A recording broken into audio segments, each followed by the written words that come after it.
Bismillahirrahmanirrahim. Alhamdulillahirabbil alamin. Wassalatu wassalamu ala sayyidina Muhammadin wa ala alihi wa sahbihi ajma'in. Amma ba'du, faqad qala al-imam al-muallif rahimahullah ta'ala wa nafa'ana bihi wa bi barakati ulumihi wa ghafara lahu wa limasyaikhihi wa limasyaikhina amin. Bismillahirrahmanirrahim. Dengan nama Allah yang Maha Pengasih lagi Maha Penyayang, aku mulai mengarang kitab ini, kata Tuan Musannif. Alhamdulillahil wahidil majid, al-jawadil wahhab, ar-razzaqil hannanil mannan. Alhamdulillahi, adapun segala puji, lillahi, yaitu tertentu bagi Allah, al-wahidi, yang Maha Esa, al-majidi, lagi Maha Agung, al-jawadi, lagi Maha Pemurah, al-wahhabi, lagi Maha Pemberi, ar-razzaqi, lagi Maha Pemberi rezeki, al-hannani, lagi Maha Penyayang, al-mannani, lagi Maha Pemberi anugerah. Alladzi ba'atha Muhammadan khatima anbiya'ihi birisalatihi ila jami'il insi wal jan, yang telah mengutus oleh Allah akan Nabi Muhammad sebagai penutup para nabi-nabinya Allah dengan kerasulannya Nabi Muhammad kepada seluruh manusia dan jin. Wa anzala alaihil Qur'an, dan menurunkan oleh Allah atas Nabi Muhammad akan Al-Qur'an. Fihi hudan linnasi, di dalam Al-Qur'an itu ada hidayah bagi manusia. Wa bayyinatun, di dalam Al-Qur'an itu ada keterangan-keterangan, minal huda, daripada petunjuk, wal furqani, dan pembeda dan antara hak dan batil. Wa syara'a lahu wa li ummatihi ma awsa bihi Nuhan wa Ibrahim wa Musa wa Isa, wa faddala dinahu ala sairil adyan, dan telah mensyariatkan oleh Allah lahu, bagi Nabi Muhammad, wali ummatihi, dan bagi umatnya Nabi Muhammad, ma awsa bihi Nuhan, akan sesuatu yang memberikan wasiat, perintah oleh Allah dengan sesuatu, Nuhan, akan Nabi Nuh, wa Ibrahim, dan Nabi Ibrahim, wa Musa, dan Nabi Musa, wa Isa, dan Nabi Isa, wa faddala dinahu, dan telah mengunggulkan oleh Allah dinahu, akan agamanya Nabi Muhammad, ala sairil adyan, mengungguli atas seluruh agama. Wallahu a'lamu bissawab. Seginilah,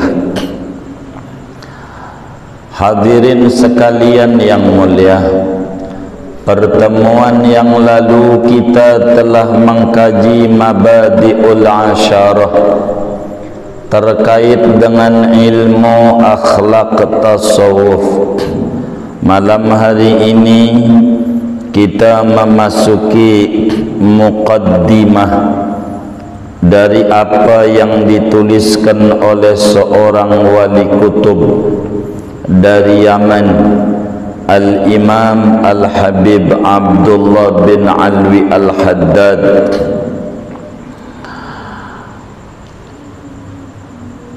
Kata beliau, Bismillahirrahmanirrahim.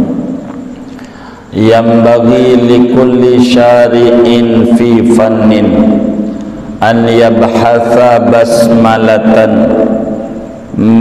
bitarafin mimma yunasibul fannal masyru'a fi wifa'an bihaqqil basmalati wa haqqil fannil masyru'i fi. Saudara-saudara sekalian, seyogianya bagi orang yang memasuki mengkaji satu disiplin ilmu untuk membahas bismillah dengan bahasan ala kadarnya saja, yang ada hubungannya dan ada relevansinya dengan disiplin ilmu yang sedang dipelajarinya. Wa nahnul ana syari'una fi fannit tasawuf, fayajibu alaina sina'an an nabhatha basmalatan bitarafin mimma yunasibul fannat tasawuf. Malam hari ini kita mengkaji ilmu akhlak tasawuf, maka wajiblah kita secara wajib sinai untuk membahas ala kadarnya bahasan bismillah yang ada relevansinya dengan ilmu akhlak tasawuf sebagai memenuhi hak bismillah dan memenuhi hak ilmu akhlak tasawuf. Saudara-saudara sekalian yang mulia, Allah Subhanahu wa ta'ala ketika menciptakan manusia ada di jagat raya ini, tidak dibiarkan manusia itu ada di jagat raya dengan hidup sesuai selera manusia. Yang penting dia hidup. Ketika Jepang membuat motor namanya Honda, tidak kemudian diberikan Honda begitu saja. Yang penting dia pakai, bagaimana cara merawatnya, bagaimana cara memakainya, tidak perlu dikasih tahu. Tidak begitu. Diberikanlah katalog bagaimana cara merawat itu motor. Kalau yang rusaknya ini imbasnya apa dan ngedandaninnya bagaimana. Diberikanlah namanya buku panduan untuk menggunakan motor itu dengan benar. Demikian Allah Subhanahu wa ta'ala ketika mencipta manusia ada di jagat raya ini, tidak dibiarkan dia hidup abasan sudah sehidup-hidupnya saja. Allah berikan katalog, Allah berikan buku panduan bagaimana cara hidup di muka bumi ini sebagai khalifatullah fil ardi, sebagai pengelola bumi. Maka katalog itu namanya kitab suci, saudara. Allah Subhanahu wa ta'ala menurunkan kitab suci di muka bumi ini dengan jumlah dalam qaul yang masyhur, riwayat yang masyhur 104 kitab suci. Allah Subhanahu wa ta'ala berikan buku panduan 104 buku panduan, 100 berbentuk suhuf, 10 kepada Nabi Adam, 10 kepada Nabi Adam, 80 kepada Nabi Syis dalam satu riwayat, lalu 10 kepada Nabi Ibrahim, 10 kepada Nabi Musa, yang dijelaskan dalam Al-Quran, inna fi dzalika lafis suhufil ula suhufi Ibrahim wa Musa. Maka 10 ditambah 60, 80 ditambah 10 ditambah 70 ditambah 10 ditambah 10 itu 100 suhuf, saudara. Ada banyak riwayat yang 100 ini. Maka yang 4 berbentuk kitab. Di sana ada namanya Taurat, di sana ada namanya Zabur, di sana ada namanya Injil, di sana ada namanya Quran. 100 ditambah 4 kitab, maka jumlahnya 104 di dalam riwayat yang masyhur. Kitab Taurat yang 4 ini wajiblah orang yang berakal, yang umurnya 15 tahun ke atas untuk mengetahuinya. Nama kitab dan turun kepada siapa, sebab diabadikan di dalam Al-Quran.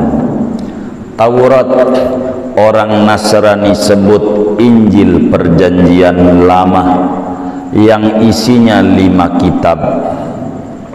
Kitab Kejadian, kitab Keluaran, kitab Imamat, kitab Bilangan, dan kitab Ulangan.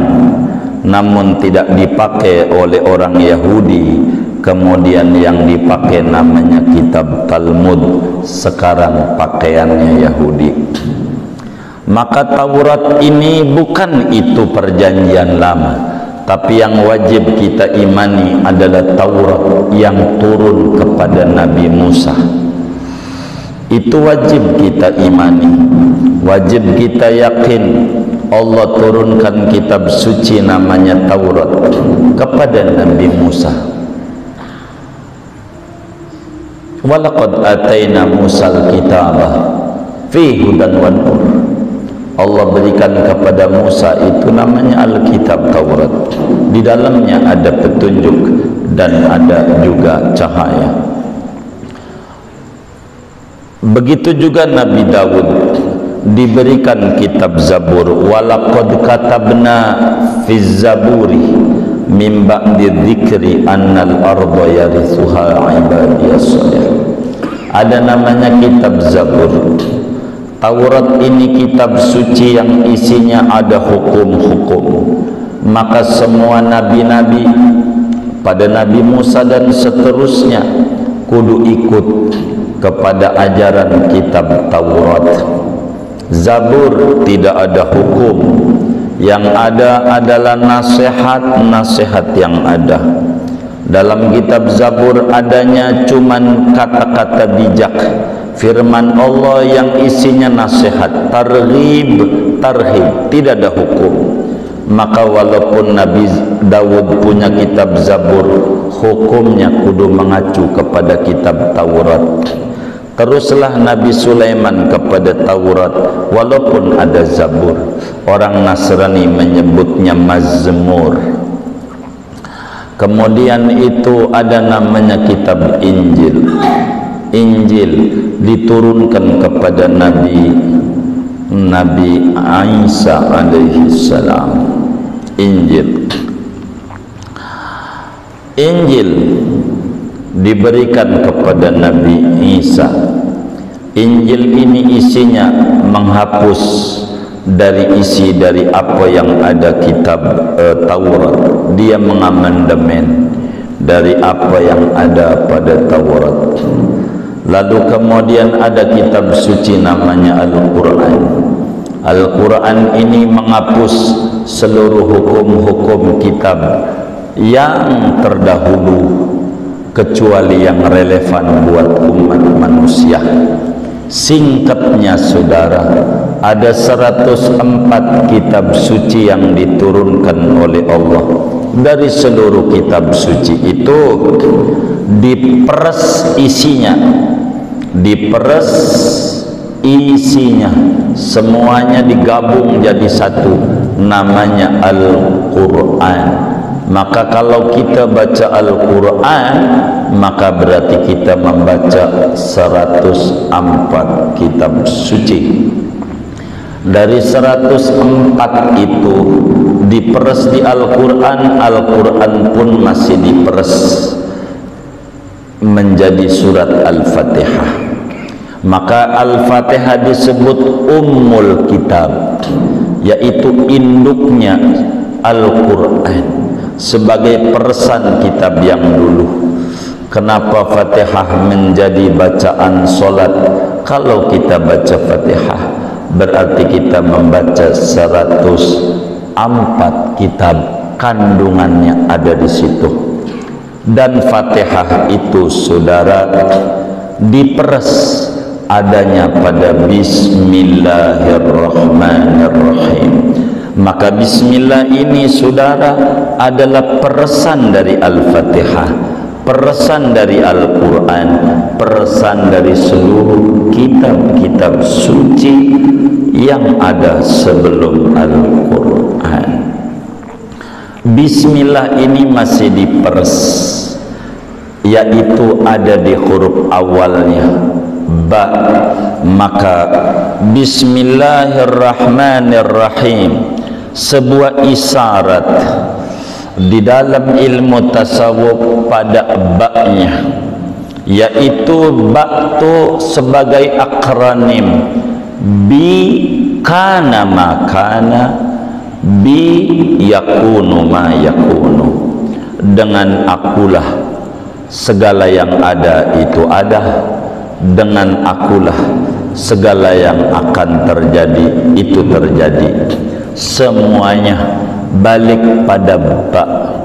Karena itu ba menjadi awal daripada tulisan Al-Quran, dibanding huruf hijaiyah yang ada 28, awalnya alif tapi tidak alif, tapi berawal daripada ba. Ba itu ada di titiknya. Maka semuanya kembali kepada Allah Subhanahu wa ta'ala, yang disebutkan oleh Imam Ibnu Athaillah dalam hikamnya, al-kaunu kulluhu zulmah wa innama anarahu zuhurul haqqi fi. Semesta ini tidak ada, semuanya tidak ada. Enggak ada bumi, enggak ada langit, enggak ada surga, enggak ada neraka, apalagi manusia. Enggak ada arsy, enggak ada apa saja. Adanya bi yang ada di bismillah, bi kana makana. Dengan Allah lah ada itu semuanya. Maka semuanya kembali berpusat pada Bismillahirrahmanirrahim, pada huruf ba-nya bi dengan barisan kasroh, sebagai isyarat kalau orang pengen tinggi derajatnya, dia harus patah hatinya kepada Allah Subhanahu wa ta'ala supaya mendapat ma'iyatullah. Dalam hadis qudsi Allah berfirman, ana indal munkasirati qulubuhum bidzikrillah. Aku itu di sisi orang yang kasroh hatinya, patah hatinya, bagi mengingat Allah Subhanahu wa ta'ala. Maka bismillahirrahmanirrahim sebagai isyarat orang kalau mau tinggi derajatnya tidak boleh jauh-jauh daripada bismillahirrahmanirrahim. Maka wajar bismillah menjadi awalan dalam Al-Quran. Bismillah menjadi tanda keberkahan dalam apa saja, sebagaimana Nabi bersabda dalam hadis yang diriwayatkan oleh Imam Abu Dawud di dalam Sunan Abu Dawud, kullu amrin dhibalin la yubda'u fihi bi bismillahirrahmanirrahim fahuwa aqta'. Setiap perkara yang bagus yang tidak diawali dengan bismillah maka dialah kurang barakah. Dalam ilmu tasawuf kita harus meninjau kenapa dari asma-asma yang ada yang dituliskan cuma 3 bismillahirrahmanirrahim. Ada Allah ismul dzat, ada Rahman Rahim, Asmaul Husna. Ada apa ini dengan ini? Kalaulah kita mau menghitung jumlahnya dulu, bismillahirrahmanirrahim, jumlah hurufnya ada 19 huruf. Udah pernah ngitung belum? Percaya aja dah, begitu hitung aja. Ada 19 huruf, gitu hitung aja. Saya tungguin. Ada 19. Malaikat Zabaniyah itu ada 19. Kalla sanad'uz Zabaniyah takalla. Sebagai isyarat orang yang melazimi bismillahirrahmanirrahim dengan penuh kekhusyuan dan asrar yang ada pada bismillah, maka akan menutup daripada malaikat Zabaniyah yang 19. Siapa orang yang berta'alluq dengan bismillahirrahmanirrahim, maka dia dijauhkan daripada apa yang akan dilakukan oleh malaikat Zabaniyah yang ada 19. Singkatnya, dia harus berhubungan dengan bismillahirrahmanirrahim. Tapi kalau bismillah ini dengan jumlah kabir, maka jumlah huruf bismillah kalau dengan angka yang besar terjumlah 786. Maka ulama bilang siapa orang punya hajat, hajat dunia, hajat akhirat, bila dia baca bismillahirrahmanirrahim sebanyak 786 kali dengan khusyuk dia baca, Allah kabulkan hajatnya tak pakai lama. Begitu, sebab jumlah bismillah hurufnya ada 786 huruf. Kalau pakai jumlah huruf jumlah kabir, ba, alif, hamzah, sin, ya, nun, bismillah. Kenapa lafaz Allah didahulukan? Lafaz Allah, sebab lafaz Allah lafzul jalalah ini namanya ismun jami'un li jami' asma'ihi wa sifatihil mulia. Kenapa lafaz Allah didahulukan? Sebab lafaz Allah isim zat, nama zat Tuhan. Kalau ngomong Tuhan itu larinya kepada Allah. Kalau bukan kepada Allah Tuhan, maknanya dipertuhankan, bukan hakikatul ma'bud namanya, saudara. Kalaulah kita ngomong Allah begitu, maka Allah itu lafzul jalalah ismun jami'un li jami'il asma'i was sifat, sebagai qasad daripada orang yang berdoa. Kalau adalah orang lagi sakit dia doa, ya Allah, maknanya ya Syafi, wahai Tuhan yang maha menyembuhkan, sembuhkan aku. Kalau dia baca ya Allah lagi bokeh banget, maknanya ya Ghaniyu, wahai Tuhan yang kaya, beri aku kekayaan. Ya Allah, bagi orang yang rezekinya seret, itu maknanya ya basit, ya basitul ladzi yabsutur rizqa liman yasha'u bighairi hisab. Tergantung siapa dia. Itulah lafaz Allah, sebab lafaz Allah ismud dzat jami'un li jami'il asma'i was sifatil ulya. Maka kalau kita berdoa dengan Allah, ini adalah paling tinggi. Dalam dunia tarekat Naqsabandiyah ada namanya zikir khafi, berbeda dengan Qadiriyah. Syekh Bahauddin Naqsabandi, Allah itu lafaz yang unik. Kalau dibuang alifnya jadi lillah, baliknya ke Allah juga. Begitu. Kalau dibuang lamnya dibuang, jadinya hu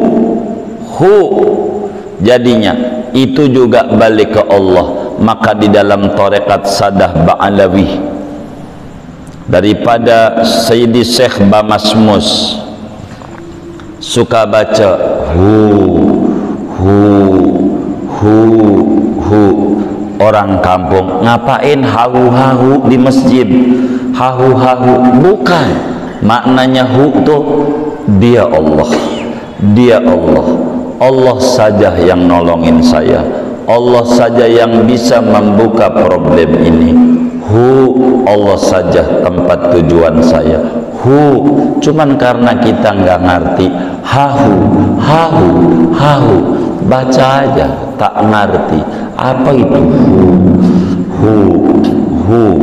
Allah. Itulah hembusan nafas para sufi. Kalau udah artinya Allah. Kalau kita sekagak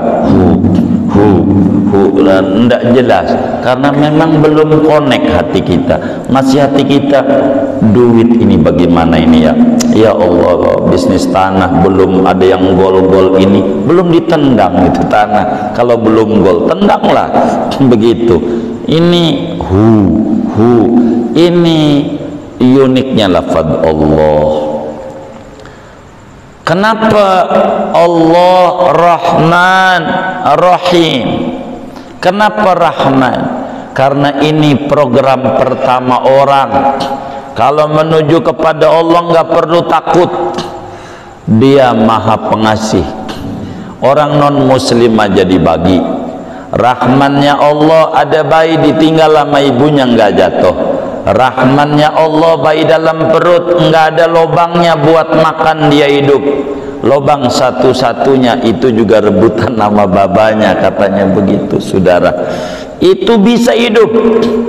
Ar-Rahman. Maka dipesan oleh Nabi sebagai hadis awaliyah sesudah mengenal Allah, irhamu man fil ardi yarhamkum man fis sama. Tebarkan kasih sayang kepada yang ada di muka bumi sebagai takhalluq bi akhlaqillah, menyebutkan bismillah yang pertama Rahman, niscaya yang di langit menebarkan kasih sayangnya kepada kita. Maka kita kudu menebarkan sayang kepada semua orang. Kudu sayang ama maksiat, orang maksiat kita kudu sayang. Dengan cara apa? Mendoakan dia jangan terus-terus bermaksiat, jangan wafatkan dia sebelum merasakan indahnya taubat. Sebagai bentuk kita Ar-Rahmanir Rahim, takhalluq bi akhlaqillah, berakhlaklah Anda dengan akhlak Allah Ar-Rahmani. Dan di sini kenapa Rahman ini didepankan? Orang kalau mau menuju kepada Allah, jangan jauh-jauh daripada pintu kasih sayang Allah untuk menuju kepada Allah lewat pintu Rahmannya. Betapa ada seorang sufi tiap malamnya kalau nangis sama Allah dia bilang begini, Allahumma innaka taqul faman taba min ba'di zulmihi wa aslaha fa inna allaha yatubu alaihi inna allaha ghafurur rahim. Ala ya Rabbi inni tubtu ilaika farhamni fa illam akun ahlan lidzalik fa anta taqul wa kana bil mu'minina rahimah.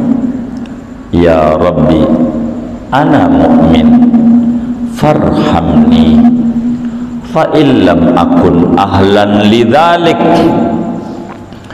fa innaka taqul wa rahmati wasi'at kulla syai' wa ana syai'.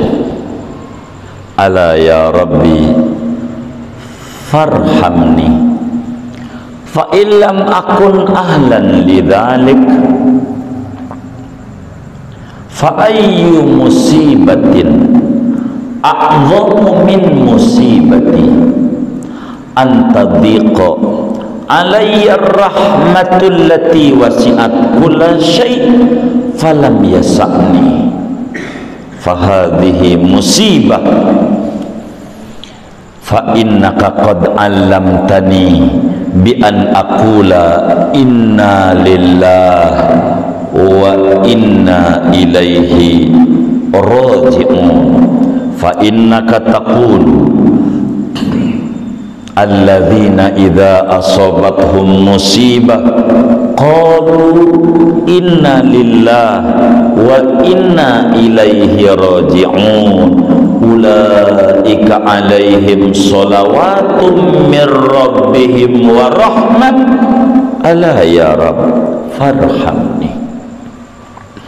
Seorang sufi memandang bismillah dengan diawali dengan asmaul husna yang begitu banyak. Ada al-muntaqim, ada al-jabbar, ada al-qahhar, tapi tidak bismillahil jabbar, bismillahil qahhar, bismillahil muntaqim, tapi bismillahirrahman. Lewat pintu rahmannya digedor Allah, lewat berbagai pintu rahmannya. Seorang sufi kalau malam berkata begini, ya Rabb, sesungguhnya engkau berfirman dalam Al-Quran yang artinya kurang lebih siapa bertaubat sesudah berbuat salah lalu memperbaiki diri, maka sesungguhnya Allah menerima taubatnya. Memang Allah Maha Pengampun lagi Maha Pemberi rahmat. Duhai Allah, saya bertaubat. Saat ini saya kembali kepadamu. Ya Rabb, berikan rahmatmu kepadaku sesuai janjimu. Kalau bertaubat diberikan rahmat, berikan rahmatmu. Rezeki ini seret karena dosa, saya bertaubat, berikan rahmatmu, berikan kasih sayangmu. Ya Rabb, kalau tobat saya ini dianggap belum benar dan belum tulus, sehingga aku tak layak dapetin rahmatmu lantaran saya bertaubat ini, fa illam akun ahlan lidzalik, jika aku tak layak dapetin rahmat dengan taubatku ini ya Rabb, saya tidak mau putus asa. Ku baca kau juga berfirman dalam Al-Quran pada ayat yang lain, wa kana bil mu'minina rahimah. Allah itu kepada orang beriman pemberi rahmat.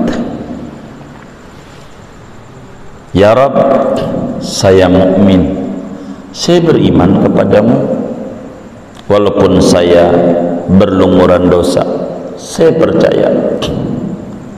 Ya Rabb, Engkau pemberi rahmat bagi orang beriman. Ala ya Rabbi farhamni, berikan rahmatmu kepadaku, saya mukmin ya Rabb.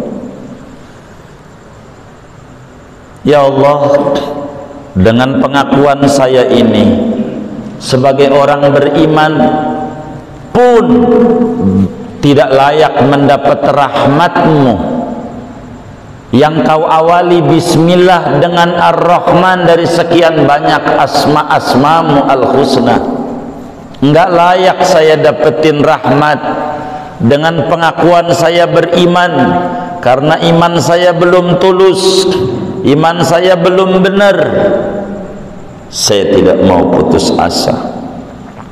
Kau berfirman dalam Al-Quran, wa rahmati wasi'at kulla syai', rahmatku meliputi semua ciptaanku.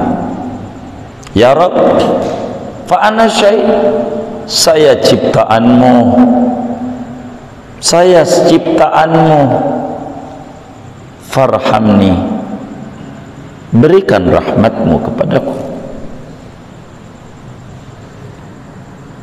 Fa illam akun ahlan lidzalik, bila saya ngaku sebagai makhluk ciptaanmu tidak layak dapetin rahmat yang kau dalam Al-Quran mengawali bismillah dengan asmamu ar-Rahman, tidak layak dapetin rahmat. Dengan pengakuan saya bertaubat enggak layak, dengan pengakuan saya beriman enggak layak dapetin rahmat, dengan pengakuan sebagai makhluk ciptaan masih juga enggak layak dapetin rahmat. Ya Rabb, fahadhihi musibah, ini musibah besar. Fa ayyu musibatin a'zamu min musibati, mana ada musibah yang paling besar yang menimpa orang selain musibah yang menimpa diriku. Ya Rabb, betapa rahmatmu yang luas, yang mencakup seluruh ciptaan saya kagak kebagian. Ngaku sebagai makhluk enggak dapat juga. Ini musibah besar bagi saya ya Rabb. Saya tidak putus asa. Kau juga nyuruh dalam Al-Quran, fa innaka qad 'allamtani bi an aqula inna lillahi wa inna ilaihi raji'un. Orang yang dapetin musibah kau ajarkan juga untuk baca inna lillahi wa inna ilaihi raji'un. Kau berfirman dalam Al-Quran, alladzina idza asabatum musibah, mereka yang tertimpa musibah, qalu, lalu mereka berdoa inna lillahi wa inna ilaihi raji'un, maka balasannya kau berfirman ulaika alaihim salawatum mir rabbihim wa rahmah ala farhamni. Begitulah orang-orang soleh memandang dengan bismillah diawali dengan ar-Rahmani. Betapa kita jangan takut sebagai hamba, kudu masuk Allah lewat pintu kasih sayangnya. Kalaulah dia sadar betapa banyak pintu rahmat-rahmat Allah yang harus dipandang sebelum mengeluhkan Allah. Sebelum mengeluhkan Allah pelit, Allah tidak adil, maka dia harus memandang Allah itu Rahman. Yang kata Ibnu Athaillah dalam hikamnya menyatakan, illam tuhsin dhannaka bihi li ajli kamali wasfihi fahassin dhannaka bihi li ajli muamalatihi bika fahal asda ilaika illa minanan wa hal awalaka illa hasanan. Bukankah kebaikan Allah begitu banyak diberikan kepada kita, maka pintu rahmat ini kita tidak boleh jauh-jauh dari rahmatnya Allah subhanahu wa ta'ala. Maka kenapa habis Rahman kemudian ditutup dengan Rahim, yang secara huruf dikitan ada 4, Rahman ada 5. Tentu dengan tambahan huruf menunjukkan Rahman maknanya lebih banyak dibanding daripada Rahim. Kenapa enggak cukup dengan Rahman saja? Kenapa harus ditambahin Rahim? Ada apa ini isyarat Allah? Rahman maknanya rahmat besar, Rahim maknanya rahmat kecil. Kenapa pakai Rahim, enggak cukup dengan Rahman? Begitulah Allah subhanahu wa ta'ala, saudara. Tidak seperti orang. Allah berbeda dengan makhluknya. Laisa kamitslihi syai'. Allah tidak sama dengan apapun daripada makhluknya. Kalaulah kita orang kaya raya di kampung baru, duitnya banyak, kalau sodako jutaan, lalu kita datang kepada dia minta duit, bang bagi duit 1000 perak, pastilah dia marah, dianggap menghina. Kenapa? Karena dia orang kaya raya. Lu menghina gua minta 1000. Tidaklah dengan Allah. Andai kita minta sama Allah yang kecil-kecil, minta garam di dapur yang kagak ada, minta ganti sendal cepit yang putus, Allah tidak malu diminta yang kecil-kecil, sebab Allah itu Rahim. Jangan takut, baliklah kepada Allah subhanahu wa ta'ala.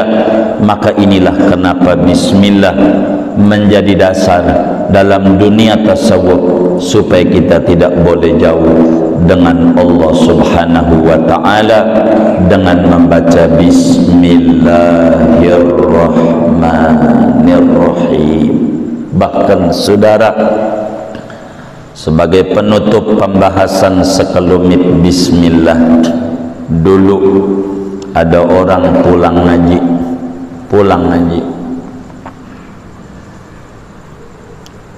lalu merasa rambutnya panjang. Bahasa kita orang namanya gondrong.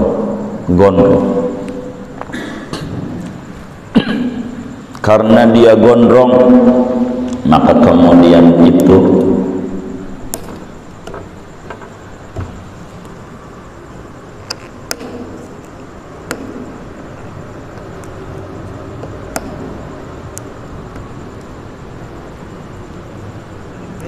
baik. Maka karena itu dia merasa rambutnya panjang, pergilah dia ke barbershop, ke tukang cukur. Jazakumullah khair.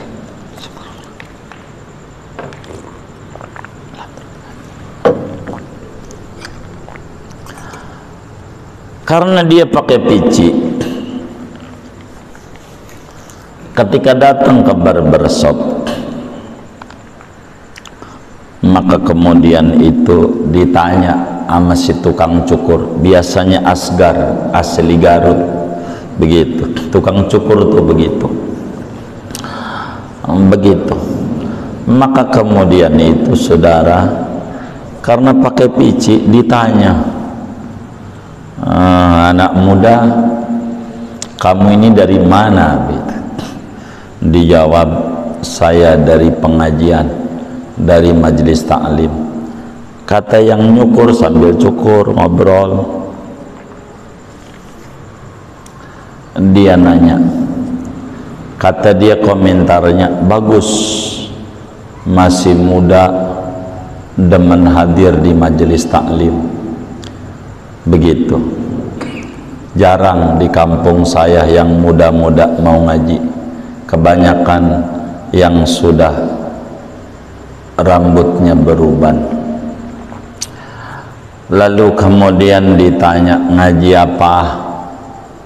Begitu. Dia bilang, ngaji tauhid. Ngaji tauhid. Iya. Cakep. Itu ilmu yang pertama kali dipelajari adalah ilmu tauhid.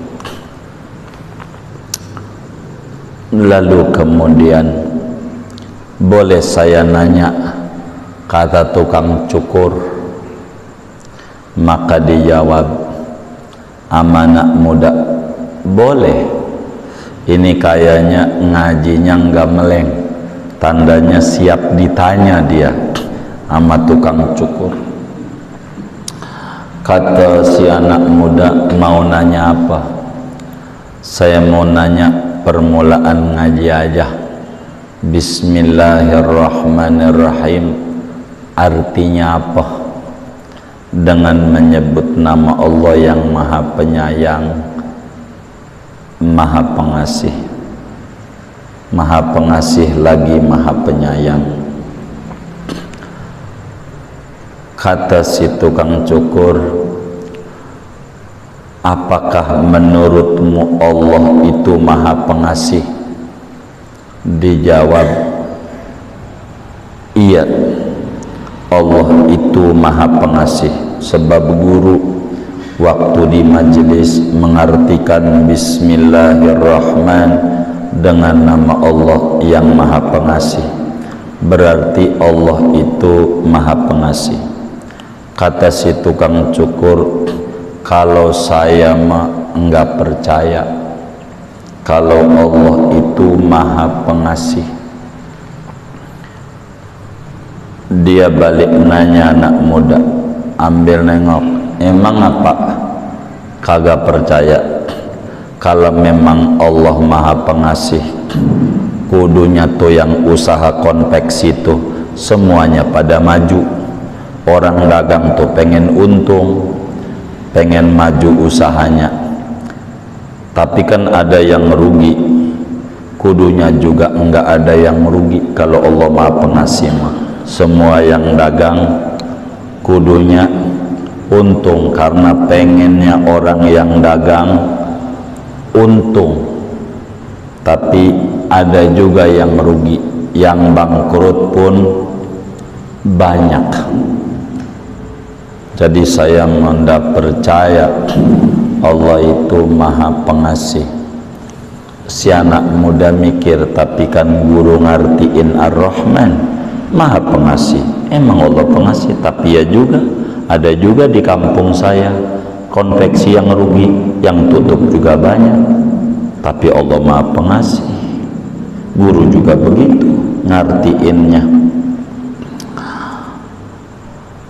Si tukang cukur dia nanya, apakah Allah Maha Penyayang? Iya, kan Bismillahirrahmanirrahim dengan nama Allah Maha Pengasih lagi Maha Penyayang. Kalau saya nggak percaya kalau Allah itu Maha Penyayang, sebab banyak orang yang masuk rumah sakit padahal semua orang pada pengen sehat. Kalau Allah tuh sayang, mana rajin ke masjid lagi, sakit dia. Kalau Allah Maha Penyayang kudunya sehat, nggak sakit. Dia mulai mikir, iya juga, tapi guru juga ngaji begitu. Jadi daripada banyak ditanya, takut nanya lagi, bingung, akhirnya belum dikerok, udah segini aja lah. Ini belum dikerok, baru cuman digunting-gunting, udah segini aja.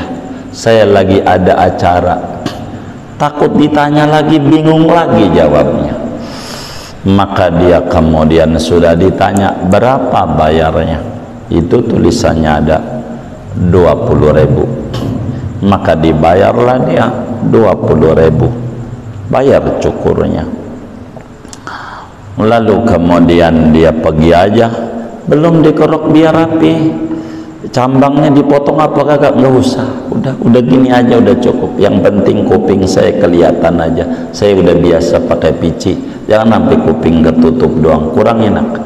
Padahal takut ditanya lagi, bingung lagi jawabnya. Tapilah kemudian itu sesudah keluar daripada barbershop kira-kira 10 meter, balik lagi lah dia. Kata si tukang cukur, lalu kemudian kaget ketika dia balik lagi, ada yang ketinggalan. Dibilang tidak, tidak ada yang ketinggalan. Lah, emang apa nggak ada ketinggalan? Balik lagi dijawab oleh dia, saya cuman mau mengata, saya nggak percaya kalau bapak ini tukang cukur. Kata si tukang cukur, innalillahi, lo ni waras apa kagak? Barusan saya cukur. Ya tapi saya tidak percaya kalau bapak ini tukang cukur. Si tukang cukur berkata, saya ini turunan ke-8. Maknanya dari engkongnya sampai babanya kerjaannya nyukur, sampai dia turunan ke-8 nyukur juga. Tapi kata si anak muda, saya tak percaya. Ditanya sama tukang cukur, dari mana ini? Kamu ini gila apa kagak? Enggak, saya waras. Sebab begini Pak, setelah saya keluar dari tempat bapak ini, ternyata saya temukan di jalanan banyak yang rambutnya pada gondrong.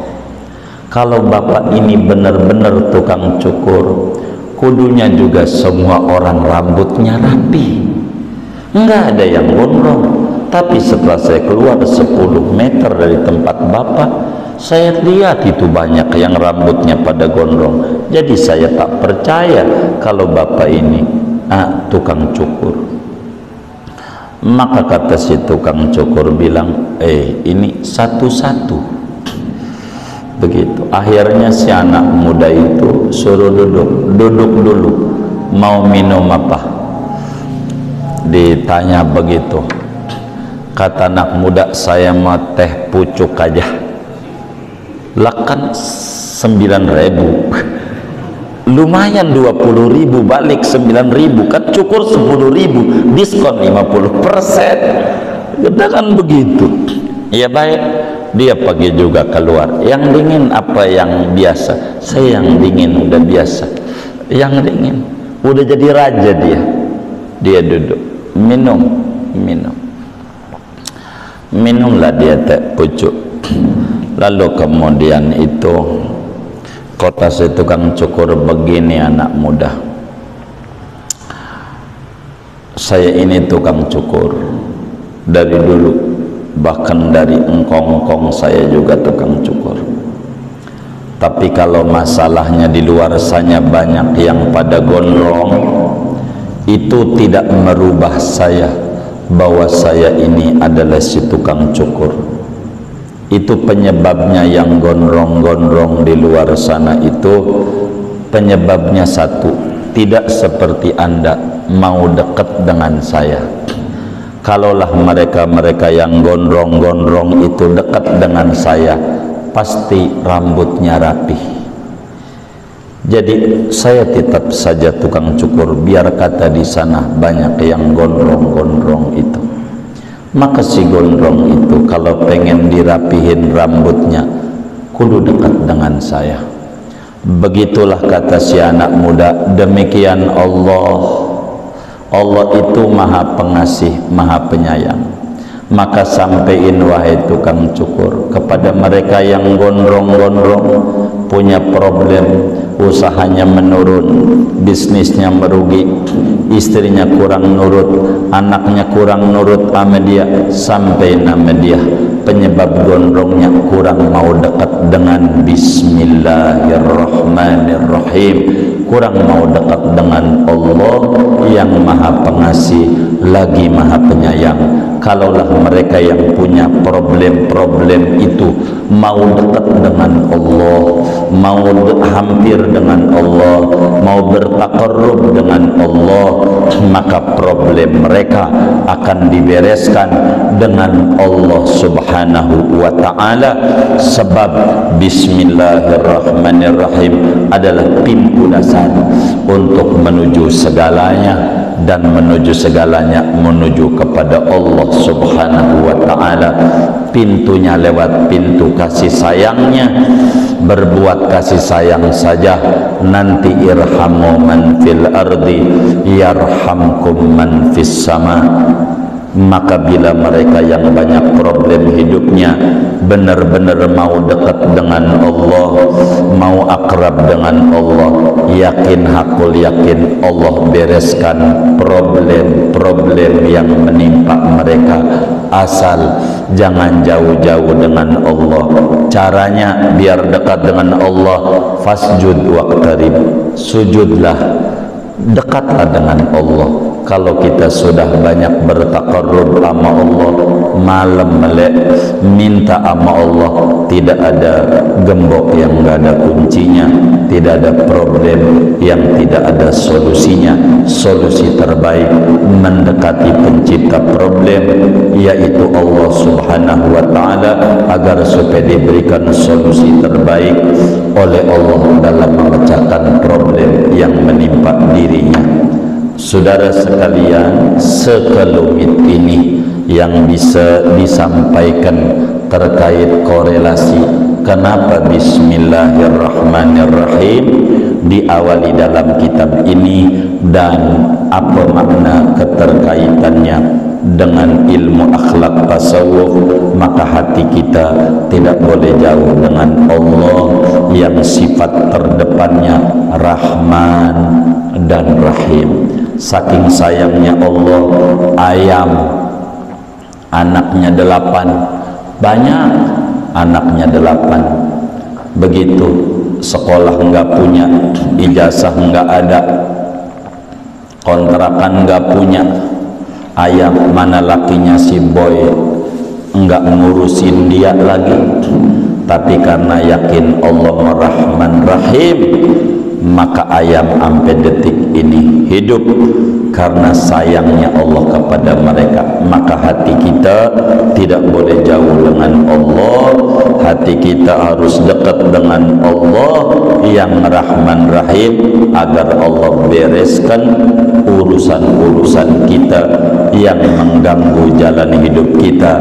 Problem sengaja dikirim oleh Allah agar supaya sadar bahwa kita punya Tuhan yang sifatnya Rahman dan sifatnya Rahim. Sekelumit ini di antara apa yang bisa disampaikan daripada hubungan bismillah dalam kajian ilmu akhlak tasawuf.